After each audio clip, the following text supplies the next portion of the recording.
nós também vamos falar um pouquinho sobre divulgação.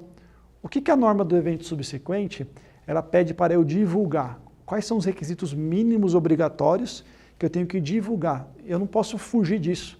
Tem a previsão na norma de eu estar divulgando pelo menos 3 requisitos. Primeiro deles, quando que foi a data de autorização para a emissão das demonstrações contábeis?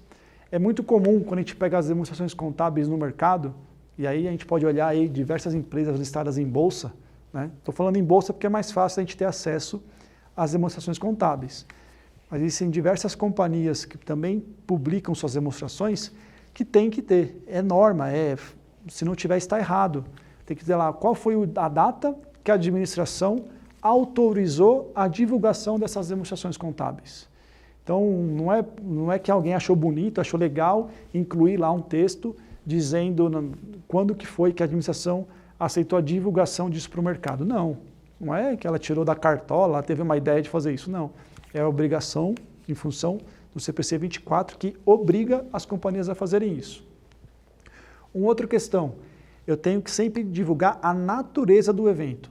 Se eu estou diante de um evento subsequente, que é o que a gente está discutindo, eu tenho que divulgar a natureza desse evento, né? E por último, eu tenho que divulgar a estimativa do seu efeito financeiro ou uma declaração de que tal estimativa não pode ser feita. Então, de repente, eu estou diante de algum cenário, de algum evento que eu não consigo materializar. Por que eu não consigo materializar? Porque foi uma novidade, acabei de descobrir uma situação que não foi possível ainda materializar, concretizar, saber quanto que eu estou falando que vai afetar os meus números. Quando eu estou diante dessa situação, eu tenho que explicar para o mercado, divulgar na nota explicativa, os motivos que me levaram a ter o conhecimento do evento, a natureza, quando foi que eu descobri isso, né? Quando foi que ocorreu, e fazer uma menção, olha, eu não consigo valorizar, depende ainda de vários trabalhos, várias estimativas, várias análises, que ainda vai demorar um certo tempo, mas o evento está aqui divulgado, né? Um exemplo, né, que a gente pode dar foi lá no passado, quando houve a descoberta do pré-sal. Isso para a Petrobras foi um grande ativo, né, um grande valor que iria ali impulsionar significativamente os números. Era uma descoberta que iria atrair milhões, né, de resultado. Mas só que quanto que ia ter de retorno para a Petrobras? Quanto que eu tenho de explorar ali o pré-sal? Isso é uma situação que a gente não consegue mensurar, não consigo ter uma noção de quanto vai gerar de caixa para a companhia. Mas é um evento relevante. Então, se eu estivesse nessa situação, eu divulgo que em tal mês foi descoberto o pré-sal, depois de estudos feitos, que aquilo ali realmente vai ter condições de operacionalizar, vou conseguir extrair ali petróleo, né, para fazer combustíveis, isso vai ter um retorno para a companhia, mas a gente não sabe de quanto ainda. Mas a gente divulga a natureza, divulga quando foi o fato e escreve que não foi possível de mensurar. Dei um exemplo aqui de uma coisa positiva para a companhia, né? Vou dar o mesmo exemplo pensando já numa catástrofe, né? Pensando no lado negativo, que foi a questão das barreiras da Vale, né? Que acabou sendo rompidas lá e diversas pessoas acabaram falecendo, né? Naquela triste episódio. E não só a morte das pessoas, como a indenização ao meio ambiente. Qual que é o custo da Vale para ela poder reparar aquele dano ambiental? Qual que é o custo que a Vale vai ter com as pessoas, né? Que acabaram perdendo suas vidas e ficou uma família para ter algum tipo de amparo. Será que a Vale tinha seguro total para isso ou não? São detalhes, são informações que não tem como a gente saber no dia que aconteceu, logo que você está apresentando uma demonstração contábil. Porque, precisa ser apurado a um longo período. Quanto que é o reparo do dano ambiental? A gente pode fazer estimativas, mas logo que aconteceu, é muito difícil você ser preciso, né? Então, informações também como essa, você tem que divulgar. Olha, tivemos um problema, houve uma fatalidade, a empresa está trabalhando para poder dar amparo para todos os envolvidos, iremos arcar com os custos, temos seguro ou não temos seguro para isso.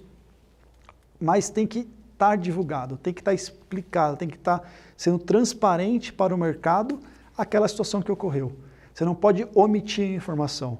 Pô, deixa eu ficar quieto porque isso é um problema para a minha companhia, se eu colocar lá vai chamar negativamente a atenção de algum leitor. Não, é pior até. A norma exige que você inclua esses eventos, destacando a data, a natureza e, se possível, materializando os valores, tá? Foram 2 exemplos que eu trouxe para vocês entenderem coisas positivas e coisas negativas. A gente nunca pode, forçosamente, tendenciar os eventos só para favorecer a companhia ou só para desfavorecer. Nós temos que ser imparciais e usar a nossa técnica contábil de acordo com o que determina as normas. Tá? Então, de divulgação, ela tem que divulgar, né? Só continuando aqui um trechinho da norma. A entidade deve divulgar a data em que foi concedida a autorização para emissão das demonstrações contábeis, que eu já comentei isso com vocês. Quem forneceu tal autorização, no caso o Conselho de Administração, na hora de divulgar as demonstrações para o mercado. Se os sócios da companhia ou outros tiverem o poder de alterar as demonstrações contábeis após a sua emissão, a entidade deve divulgar o fato. Isso é muito difícil de acontecer. Após aprovada a demonstração contábil pelo Conselho de Administração, é muito provável que os sócios acabem também aprovando e aceitando os números. Na prática, é quase que raro acontecer situações como essa. Tem previsão na norma, mas não é comum de estar utilizando, tá? É importante também que os usuários saibam quando foi autorizada a emissão das demonstrações contábeis, já que elas não refletem eventos posteriores a essa data. O que a gente quer dizer aqui com esse trecho? Por que eu tenho que fazer menção para o mercado de quando foi aprovado lá as demonstrações contábeis pelo Conselho de Administração? Vamos supor que essa aprovação se ocorreu em maio, em 15 de maio. E no dia 17, 2 dias depois, aconteceu uma catástrofe. De repente, pegou fogo no meu estoque, houve uma inundação e eu perdi todos os produtos que estavam ali. Meu maquinário, houve problemas de energia elétrica e queimou e eu parei de produzir. E para ter uma nova tecnologia, um novo maquinário para repor, vou ficar 15 dias parado. Imagine num problema gigantesco, né? Após a data da aprovação, lá no dia 17, dia 18, já não tem mais como eu colocar esse evento dentro da demonstração contábil, porque ela já tinha sido finalizada no dia 15. Esse evento foi posterior. Aí você fala, mas eu sou um analista de crédito, eu trabalho numa instituição financeira, estou avaliando para te conceder recursos, né? Para você poder, de repente, comprar novos maquinários, para você comprar novos estoques, para você comprar um novo galpão, para você reformar, em função do evento que aconteceu. E não estou enxergando aqui na sua demonstração contábil esse fato. Mas é óbvio que você não vai enxergar. Eu acabei no dia 15, eu recebi autorização para divulgar no dia 15, e o evento aconteceu dias depois, então não tem como eu colocar dentro essa informação uma demonstração contábil. É uma informação que o usuário, né, a pessoa tem conhecimento, mas não tem como eu estar incluindo, porque já tinha sido finalizado, já tinha sido aprovado as minhas demonstrações contábeis. Ok? Então, muito importante isso, pessoal. Eventos que ocorreram depois da aprovação não precisam ser feito nada, não tem o porquê a gente incluir, de alguma forma incluir, porque é impossível. Assim que é aprovado, está concluído o trabalho.